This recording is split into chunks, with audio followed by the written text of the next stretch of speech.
अस्सलामु अलैकुम नाजरीन, आज के इस वीडियो में मैं आपको हज़रत आदम अलैहिस्सलाम के वाक़ये के बारे में बताने जा रही हूँ। सूरह बकरा में अल्लाह ने आदम अलैहिस्सलाम का ज़िक्र किया है। जब अल्लाह ने इंसान की मखलूक को पैदा करने का इरादा किया तो अल्लाह ने फ़रिश्तों से फरमाया, मैं ज़मीन में अपना एक खलीफा बनाने वाला हूँ। फ़रिश्तों को लगा कि शायद उनकी इबादत में कोई कमी रह गई है, इसलिए अल्लाह ने नई मखलूक को बनाने का इरादा किया है। फरिश्तों ने जिन्नों जैसी दूसरी मखलूक को भी देखा था जो ज़्यादा अक्ल नहीं रखते थे और कुरेज़ी करते थे। फरिश्तों ने अल्लाह से कहा, ए अल्लाह, हम तेरी तस्बीह, हम्द और पाकी बयान करते हैं। क्या तू ऐसी मखलूक को पैदा करेगा जो ज़मीन में फ़साद करेगी और खून खराबा करेगी? इसके जवाब में अल्लाह ने फरमाया, जो मैं जानता हूँ वो तुम नहीं जानते। फरिश्तों ने आपस में कहा कि अल्लाह ताला जो भी मखलूक पैदा करे वो हमसे ज़्यादा इल्म नहीं रख सकती। फिर अल्लाह ने आदम अलैहिस्सलाम को इल्म से नवाजा और उन्हें कुछ चीज़ों के नाम सिखा दिए। फिर अल्लाह ने आदम अलैहिस्सलाम को फरिश्तों के सामने पेश किया और फरिश्तों से फरमाया कि तुम बताओ इन चीज़ों के नाम, अगर तुम सच्चे हो। फरिश्तों ने कहा कि हम उतना ही इल्म जानते हैं जितना तूने हमें सिखाया है, उसके सिवा हमें कुछ नहीं मालूम। फिर अल्लाह ताला ने फरमाया, ए आदम, तुम बता दो इनको चीज़ों के नाम। फिर जब आदम ने उन चीज़ों के नाम बता दिए तो अल्लाह ने फ़रिश्तों से फरमाया कि मैं ना कहता था कि तुम आसमानों और ज़मीन की पोशीदा चीज़ों को नहीं जानते हो। फिर अल्लाह ने फ़रिश्तों से फरमाया कि तुम आदम को सजदा करो, तो वो सब सजदे में गिर पड़े, मगर शैतान ने सजदा नहीं किया। अल्लाह ने फरमाया कि ए इब्लीस, तुझे क्या हुआ कि तू सजदा करने वालों के साथ शरीक ना हुआ?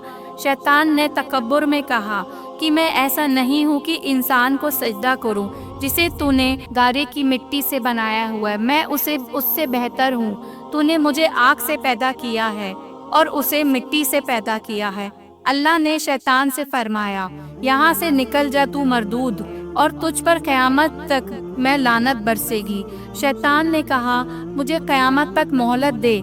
अल्लाह ने फरमाया कि तुझको मोहलत है शैतान। अल्लाह से कहा कि तूने मुझे गुमराह किया है। मैं कसम खाता हूँ कि इंसान की सीधी राह पर बैठूंगा, फिर मैं उनको हमला करूँगा, उनके आगे से भी, पीछे से भी, दाएं से भी और बाएं से भी, और उनमें से तसव्वुर को तू शुक्रगुजार नहीं पाएगा। अल्लाह ने फरमाया, तू यहाँ से निकल जा ज़लील ख्वार। जो उनमें से तेरा कहना मानेंगे तो मैं ज़रूर तुम सब मेरे खास बंदों पर तेरा ज़रा सा भी नहीं चलेगा। जन्नत की सारी नेमतों के बावजूद आदम अलैहिस्सलाम जन्नत में अकेला महसूस करते थे। फिर अल्लाह ने हव्वा अलैहिस्सलाम को बनाया ताकि आदम अलैहिस्सलाम उनसे सुकून पा सके। अल्लाह ने फरमाया, ए आदम, तुम और तुम्हारी बीवी जन्नत में रहो, फिर जिस जगह भी चाहो तुम दोनों खाओ, लेकिन उस दरख्त के पास मत जाना वरना तुम जालिमों में से हो जाओगे। फिर शैतान ने उन दोनों के दिल में वसवसे डालना शुरू कर दिए। शैतान कहने लगा, तुम्हारे रब ने तुम दोनों को इस दरख्त से इसलिए मना किया था कि तुम कहीं फरिश्ते ना बन जाओ या कहीं हमेशा जिंदा रहने वालों में ना हो जाओ। और शैतान ने कसमें तक खा ली कि वो उनका खैर ख्वाह है। बस मरदूद ने धोखा देकर उनको दरख्त की तरफ खींच ही लिया। जब हज़रत आदम और हव्वा अलैहिस्सलाम ने दरख्त के फल को खा लिया तो उनके सतर की चीज़ें खुल गईं और वो दरख्त के पत्तों को तोड़ तोड़ कर अपने ऊपर चिपकाने लगे और सतर छुपाने लगे। फिर अल्लाह ने उनको पुकारा और फरमाया, क्या मैं तुम दोनों को इस दरख्त से मना नहीं कर चुका था और ये ना कह चुका था कि शैतान तुम्हारा खुला दुश्मन है? हज़रत आदम और हव्वा अलैहिस्सलाम ने कहा कि ए हमारे रब, हमने अपने ऊपर जुल्म किया, और अगर आप हमें ना बख्शें और हम पर रहम ना फरमाएंगे तो फिर हम तो ज़रूर तबाह हो जाएंगे। अल्लाह ने फरमाया कि तुम सब जन्नत से नीचे उतर जाओ, तुम में से दूसरे के दुश्मन हो और तुम्हारे लिए ज़मीन पर रहने की जगह है और एक मुद्दत तक नफ़ा हासिल करना। अब तुमको वहीं ज़िंदगी गुजारनी है और वहीं मरना है और वहीं फिर से पैदा होना है। दुनिया में आने के बाद آدم علیہ السلام نے اللہ سے 40 سال تک معافی مانگی۔